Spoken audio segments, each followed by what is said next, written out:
As I told you first thing, we thought this would be a great opportunity to use this video and tell the story, but the timing was pretty unique that we could actually get it done on the 44th anniversary. So Joan grew up in the Dominican Republic as a missionary kid.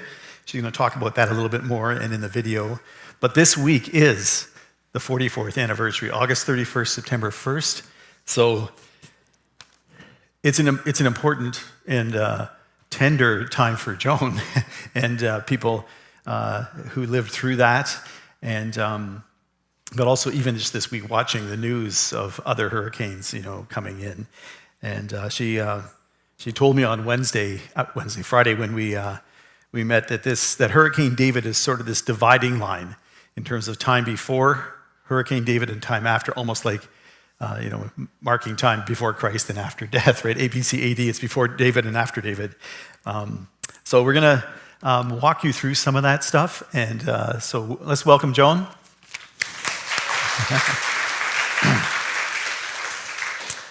So tell us a little bit about coming up to this anniversary, but also as you process this, there's lots of emotions coming into this week with all this history behind you. So just walk us through some of that. Great. Yeah. Well, first, good morning. Good morning. It's good to see so many people here. I wasn't sure how many people would come on the long weekend, But thanks for being here.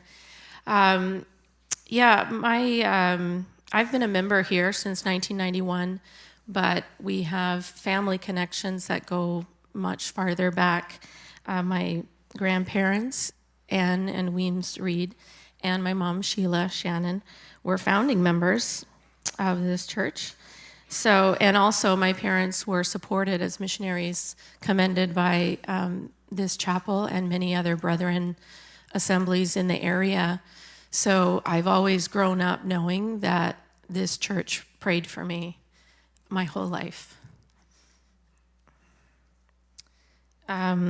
In my own connections with the DR, actually, I was talking to Hona's mom, who was visiting from the DR a couple of weeks ago, and she said to me outside, "Joan, I don't know that the people of Granville really understand the depth and the value and the connection that our churches in the Dominican Republic have with Granville Chapel and other chapels in the area."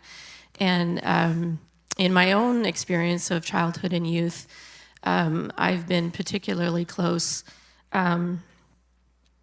with many other missionaries that also were sent out with the Kent family. Bill Kent is a current member. And the Cochran family, Jim and Grace Cochran. We're celebrating Jim's life in a few weeks at his memorial. And a little bit separated by time, but with Sharon McIntosh and her family as well. So I grew up in a place we called it La Posada. It was, that means the inn. And it used to belong to the dictator, so it was a kind of a summer home for him. And my parents were able to rent it out and use it as a hosting center for medical group missions, which was the short-term mission projects that my parents founded. That organization continues today strongly around the world. It's now called Medical Ministries International, based out of Hamilton, Ontario. And I grew up translating on these medical projects. So from a very young age... How young? Well, I was born there, but I mean, like from about 7 years old, I worked as a translator on the medical teams. So I had a very, a deep sense that being bilingual was a great gift and was essential to the work that was being done on the projects. So 44 years this week. We went through a terrible hurricane that changed our lives. I think you asked me, how do you mark it? Well, I relive a lot of memories. There's this book that our friend wrote about the work of my parents, and there's a chapter in it about the hurricane. And it includes a letter that I wrote with my mom's help to my grandparents here at Granville Chapel. I think actually that letter might have been read out loud here in a service. And so I relive that as kind of like a daily account of what happened and the changes that we saw. And also I think part of that anniversary is a grieving, but a grieving for the people now who are going through devastating, life-changing events. I think of the people in our province having lost so much in the fires and going back this week to see what is salvageable. And it's a grief not just for losing home and all your possessions, but it's a grief about the impact on the land and things that were so, what do you say, like foundational, like you think they'll never change, and they can. So there's a part of this time of year too where there's a bit of that. Shall we watch the video? Let's watch the video. And we got some follow-up, but it's about 8 minutes long, so let's just go to that and then we'll keep going. Thanks.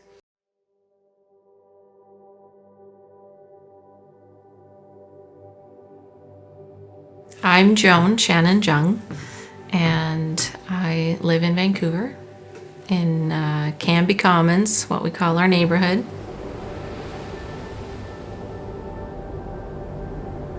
I am in my 30th year of teaching, mostly grade 4. Was born and raised in the Dominican Republic, a fine place. Kind of sent by this church, Granville Chapel, and many other brethren churches in the area, supported my parents and a few other families from here to go and serve in the Dominican Republic. So I think I had a great childhood. So I'm the youngest of 4. I have 2 sisters and 1 brother. We lived in a really rural area right on the ocean where my parents ran a hosting center for visiting medical groups. From the time I was about 7, I would be a translator, speaking both Spanish and English to help with the doctors and patients to understand each other. I also just spent a lot of time outside, the ocean, the pool, lots of mango trees to climb, collecting shells on the beach. I spent a lot of time outside. I actually remember giving my life to Christ, listening to a record. It was like from the Jesus movement, and it had a prayer in it. And I just remember one day, just out of the blue, I just prayed that prayer, and then I told my mom later. I was baptized in our church, Sala Evangelica, when I was 13. Bill Kent baptized me. He was an elder in the church. An experience that really stands out for me in my life of God's faithfulness, His showing Himself to me, was through the experience of a hurricane when I had just turned 11. We lived in an area, obviously, where many hurricanes come, and so we had preparations in place. We had a set routine, I guess, of what we would do, covering our windows and gathering water. So this storm was no different. It wasn't predicted to come very close, and then it did. It changed course. It was Hurricane David. It was a very, very powerful storm, and the eye of the storm came about 15 miles from where we were. And we had a very traumatic experience of that storm. Just a really vivid memories of the actual hiding in this room that we had determined would be safe because it was behind this marble staircase. We just ran in there quite suddenly after eating, and I think I was in there for about 24 hours. The sounds and the experience of that storm is just Yeah, something I'll never forget. So we were in a main building that was part of the center, and our house was closer to the ocean. Well, the house was pretty much destroyed. We lost the whole roof of the house, and I had been diagnosed with type 1 diabetes 3 months prior to the storm. And this was, in the late 70s. So I was on shots, like multiple injections. We suddenly realized that my little kit where I had all my supplies and my doctor's papers had been left because we just ran into this room. So we were worried about I can't live really without that. The first miracle was that the container where everything was there on the counter, but the same counter had all the drinking glasses were all shattered and broken on the floor. And the Tupperware lid had been removed from this box, but everything inside was dry. And so we just praise God for that, and that his hand of protection was so evident in that experience. Everything that I had known to be like our home, our work, our fun was gone, because it was a completely different place after that storm. There were no more trees. We didn't have a home, and we had no communication with anybody in the outside world. And our goal was to survive 3 days. And God provided food that had been washed up. There was a local dairy farm that had milk. It was the women who had been trained with my mom in the kitchen of how to provide food for these North American visiting groups. It was these women who came and said, "Oh, don't worry. We know how to cook on an open flame. Like we will cook on fire." And so they did.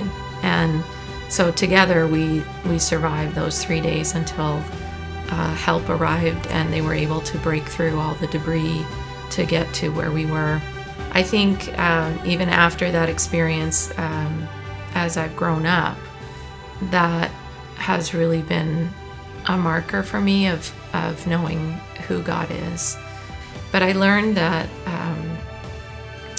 the word abide, of how God abides with us, and that it's not about our home or even the country where we're from, but our identity in God as his child, and that he is our protector, our fortress, the sheltering wings. These images and things that we read of in the Bible always have just taken on a deeper meaning for me since that experience as a child.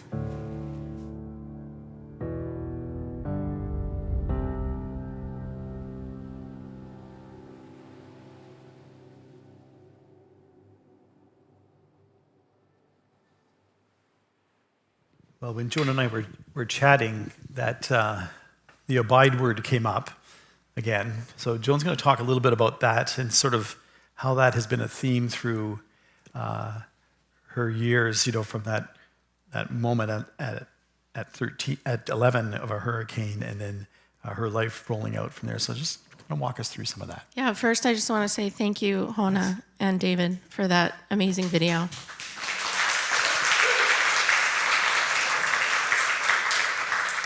It looks so easy, but that just took a vast amount of hours of editing and piecing together to tell the story. And I thought that they just did a great job of that. Thank you.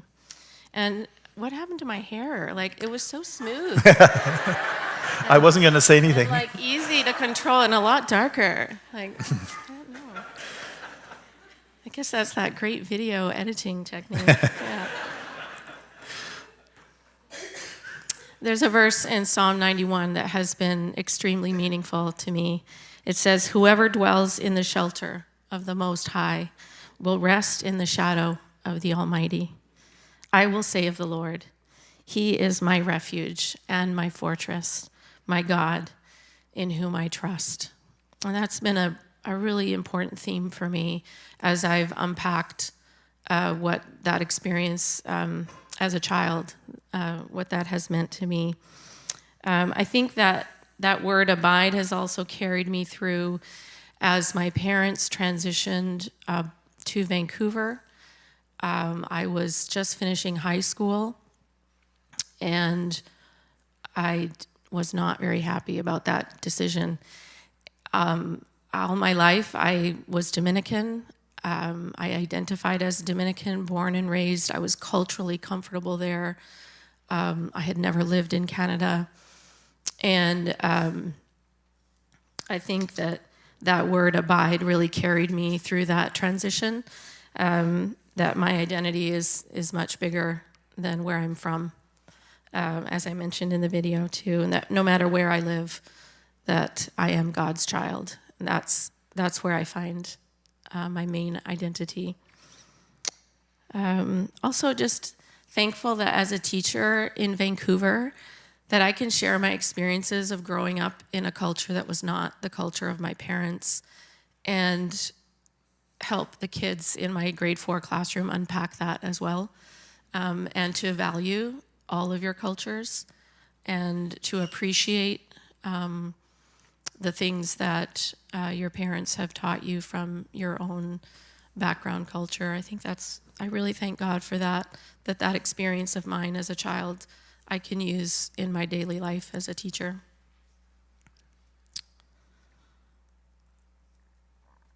I want to say that's such an extraordinary story, right? So extraordinary, so many miracles, even more than are portrayed there. But I want to tell you that most of my faith journey is actually very ordinary. And I don't want you sitting there thinking, wow, God really spoke to their family, or God really worked. I wish He would work like that in my life. And I just have to say, for most of us, like our faith journeys are actually very ordinary and even maybe mundane. Barry and I, we live out our intentions of knowing and loving our neighbors, but it's through very ordinary ways, daily ways, and very slow. And we're shaped by that because God meets us there too in the ordinary days. And so I try to be aware and attentive to how is God working around me? How is He working in my neighborhood? And how can we join in on that? Great. Last weekend, Barry and Joan were in Quebec, so they weren't here live, but they're watching the service online. And again, hi to those of you online. And kind of got Joan's attention with that call to worship, "O God, our help in ages past." So tell us a little bit about that story. Yeah. So I actually learned that hymn in the home of Jim and Grace Cochran, where we lived for about 3 months after the storm when we had to move into the capital city. And my mom sat with me and played it on their piano, and it has stayed with me ever since. It is a really powerful song, and we sang it at our wedding here. I don't think Granville has ever sang it since. And then we sang it last week. It was really meaningful. It's a wonderful, wonderful hymn that reminds us of both the promises of God, that He has helped us in our past, and that He is our hope for years to come. Okay. Just a little teaser. I used it for the call to worship last week, and we're going to use it for our benediction today. So we're going to bookend it with that. So you'll see that when we're finished. Shifting gears a little bit from Dominican and the hurricane, as we were coming down the home stretch, the search team and the board in this lead pastor search that has brought us, Sam, we were pretty intentional about surveying the congregation. What's God saying to you? What are you hearing? What's making sense? What are your questions? And Joan wrote a very thoughtful, surprise, a very thoughtful survey thing. And we had the whole range, like Barry told me that he said, yeah, mine was 2 words, 3 words, go for it, And Joan's was like a little epistle, which was wonderful. And it was very helpful to the board reading that. So talk to us a little bit about that pivot in the story and, oh God, our help from ages past as you look into the future. Mm-hmm. Well, I know we've said it so many times, it's hard to keep saying it, but the How Granville Chapel is in a time of transition, right? We have been through a long season of loss. So many goodbyes, and another one today. Where's Dan? Dan, we love you. So many memorial services of dear friends. And so many of our senior members who are no longer able to attend in person with us. The impact of COVID, this has just been hard, right? But I look back and I see God's hand. I see his faithfulness to us as a community. I know his presence with us through all that time. He's so faithful. He's so good. And that verse, oh God, our help in ages past, our hope for years to come, that's where we rest. That's where we trust for what's ahead. Great. Anything else we need to say? Nope. We're done. Well, thank you, Joan. It was just wonderful how this all came together.